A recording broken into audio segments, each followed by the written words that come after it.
New ಇಯರ್ಗೆ ಸಾರಿಗೆ bus ಬಂದ್ ಆಗುವಂತಹ ಶಾಕ್ ಈಗ ಎದುರಾಗ್ತಾ ಇದೆ. ಕಾರಣ ಅವತ್ತು ಬಸ್ ಬಂದ್ಗೆ ಕರೆಯನ್ನ ಕೊಟ್ಟಿದ್ದಾರೆ.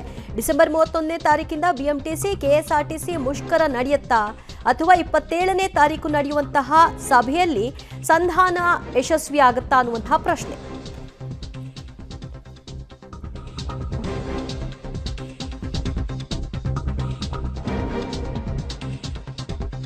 ಡಿಸೆಂಬರ್ 31ನೇ ತಾರೀಕಿನಿಂದ ಬಿಎಂಟಿಸಿ ಮತ್ತು ಕೆಎಸ್ಆರ್ಟಿಸಿ ಮುಷ್ಕರವನ್ನ ನಡೆಸೋದಕ್ಕೆ ತೀರ್ಮಾನವನ್ನು ತೆಗೆದುಕೊಂಡಿದ್ದಾರೆ ಕಾರ್ಮಿಕರು. 4 ನಿಗಮದ ಬಸ್ ಬಂದ್ಗೆ ಸಂಘಟನೆಗಳು ಈಗಾಗಲೇ ಕರೆಯನ್ನ ಕೊಟ್ಟಿವೆ. ಸಂಘಟನೆಗಳಿಂದ ಕಾರ್ಮಿಕ ಇಲಾಖೆಗೆ ಮುಷ್ಕರದ ನೋಟಿಸ್ ಕೂಡ ಹೋಗಿದೆ. ರಾಜಿ ಸಂಧಾನಕ್ಕೆ ರಾಜ್ಯ ಸರ್ಕಾರ ಕೂಡ ಕರೆದಿದೆ. ಆದರೆ 27ನೇ ತಾರೀಕು ನಡೆಯುವಂತಹ ಸಭೆಯಲ್ಲಿ ಕಾರ್ಮಿಕರ ಬೇಡಿಕೆಗಳನ್ನು ಈಡೇರಿಸುವಂತಹ ನಿಟ್ಟಿನಲ್ಲಿ ಸರ್ಕಾರ ಮುಂದಾಗುತ್ತಾ, ಈ ಮೂಲಕವಾಗಿ ಈ ಬಂದ್ನ ಎಫೆಕ್ಟ್ ಏನಾಗಬಹುದು, ಅದನ್ನು ತಪ್ಪಿಸುವಂತಹ ಪ್ರಯತ್ನಗಳಾಗುತ್ತಾ ಅಥವಾ ಬಂದ್ ನಡೆಯುತ್ತಾ ಅನ್ನುವಂತಹ ಪ್ರಶ್ನೆ 27ನೇ ತಾರೀಕಿನ ಆ ಸಭೆಯಲ್ಲಿ ನಿರ್ಧಾರವಾಗುತ್ತೆ. ಮತ್ತಷ್ಟು ಮಾಹಿತಿ ಪಡೆಯೋಣ ನಮ್ಮ ಪ್ರತಿನಿಧಿ ಅರುಣಾರಿಂದ. ಅರುಣಾ, ಡಿಸೆಂಬರ್ 31ನೇ ತಾರೀಕು ಬಂದ್ಗೆ ಕರೆ ಕೊಟ್ಟಿದ್ದಾರೆ. ಸೊ ಅದಕ್ಕಿಂತ ಮೊದಲಿರುವಂತಹ 27ನೇ ತಾರೀಕಿನ ಸಭೆ ಬಹಳ ಮಹತ್ವವನ್ನು ಪಡ್ಕೊಳ್ಳುತ್ತೆ. ಏನಾಗಬಹುದು? ಎಸ್ ದಿವ್ಯಾ, ಈಗಾಗಲೇ ಹೊಸ ವರ್ಷಕ್ಕೂ ಮುನ್ನಾ ದಿನ ಸಾರಿಗೆ ನೌಕರರು ಕೂಡ ಸರ್ಕಾರಕ್ಕೆ ಬಿಸಿ ಮುಟ್ಟಿಸಲಿಕ್ಕೂ ಕೂಡ ಮುಂದಾಗಿದ್ದಾರೆ. ಅದರಂತೆ ಡಿಸೆಂಬರ್ 31ರ ಬೆಳಗ್ಗೆ 6 ಗಂಟೆಯಿಂದಲೇ ರಾಜ್ಯದ ಎಲ್ಲ ಬಸ್ಗಳನ್ನ ಕೂಡ ಸ್ಥಗಿತಗೊಳಿಸಿ ಬಂದನ್ನು ನಡೆಸಲಿಕ್ಕೂ ಕೂಡ ಮುಂದಾಗಿದ್ದಾರೆ.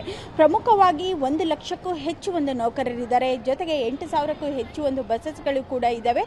ಈ ನಿಟ್ಟಿನಲ್ಲಿ ಎಲ್ಲ ಬಸ್ಗಳನ್ನ ಸ್ಥಗಿತಗೊಳಿಸಿ ಪ್ರಮುಖವಾಗಿರ್ತಕ್ಕಂತಹ ಬೇಡಿಕೆಗಳನ್ನ ಇಟ್ಕೊಂಡು ಬಸ್ ಬಂದ್ ನಡೆಸಲಿಕ್ಕೂ ಕೂಡ ಮುಂದಾಗಿದ್ದಾರೆ. ಇದರಿಂದ ಹೆದರಿದಂತಹ ಸರ್ಕಾರ 27ನೇ ತಾರೀಕು ಕೂಡ ಸಾರಿಗೆ ನೌಕರರ ಅಂದರೆ ಯಾರೆಲ್ಲ ಈ ಒಂದು ಬಂದ್ಗೆ ಕರೆಯನ್ನು ಕೊಟ್ಟಿದ್ದಾರೆ, ಸಾರಿಗೆ ನೌಕರರ ಜಂಟಿ ಕ್ರಿಯಾ ಸಮಿತಿ ಇರ್ಬೋದು, ಜೊತೆಗೆ 4 ನಿಗಮಗಳು ಕೆಎಸ್ಆರ್ಟಿಸಿ ಇರ್ಬೋದು, ಬಿಎಂಟಿಸಿ ಇರ್ಬೋದು, ಕೆಕೆಆರ್ಟಿಸಿ, NWKSRTC 4 ನಿಗಮಗಳ ನೌಕರರ ಆಡಳಿತ ವರ್ಗದವರು ಜೊತೆ ಸಭೆಯನ್ನು ನಡೆಸಲಿಕ್ಕೂ ಕೂಡ ಮುಂದಾಗಿದ್ದಾರೆ. ಈ ಒಂದು ಸಭೆಯಲ್ಲಿ ಅವರ ಬೇಡಿಕೆಗಳು ಪ್ರಮುಖವಾಗಿ 38 ತಿಂಗಳ ಅರಿಯರ್ಸ್ ಹಣವನ್ನು ನೀಡಬೇಕು, ಜೊತೆಗೆ ಜನವರಿಯಿಂದ ಅವರಿಗೆ ಹೈಕ್ ಆಗಬೇಕಿತ್ತು, ಅದು ಕೂಡ ಆಗಿಲ್ಲ. ಹೀಗಾಗಿ ಹೈಕ್ ಅಮೌಂಟನ್ನು ನೀಡಬೇಕು. ಜೊತೆಗೆ ನಿವೃತ್ತಿ ನೌಕರರಿಗೆ ಸುಮಾರು 400 ಕೋಟಿಯಷ್ಟು ಕೂಡ ಬಾಕಿಯನ್ನು ಉಳಿಸ್ಕೊಂಡಿದೆ. ಇದೆಲ್ಲವನ್ನ ಕೂಡ ಪೂರೈಸಬೇಕು ಎನ್ನುವಂತಹ ಪ್ರಮುಖವಾಗಿರ್ತಕ್ಕಂಥ ಬೇಡಿಕೆಗಳನ್ನ ಇಟ್ಕೊಂಡಿದ್ದಾರೆ. ಈ ಒಂದು ಬೇಡಿಕೆಗಳನ್ನು ಈಡೇರಿಸುವಂತಹ ನಿಟ್ಟಿನಲ್ಲಿಯೂ ಕೂಡ ಸರ್ಕಾರ ಮುಂದಾಗುತ್ತಾ ಎನ್ನುವುದನ್ನು ಕೂಡ ಕಾದು ನೋಡಬೇಕಾಗಿದೆ. 27ನೇ ತಾರೀಕು ಹೊಸ ವರ್ಷದಿಂದ ಬಸ್ಗಳ ಓಡಾಟ ಇರುತ್ತೋ ಇಲ್ವಾ ಎನ್ನುವುದು ಕೂಡ ನಿರ್ಧಾರ ಆಗುತ್ತೆ. ದಿವ್ಯಾ, ಥ್ಯಾಂಕ್ ಯು ಅರುಣಾ ನಿಮ್ಮೆಲ್ಲ ಮಾಹಿತಿಗೆ.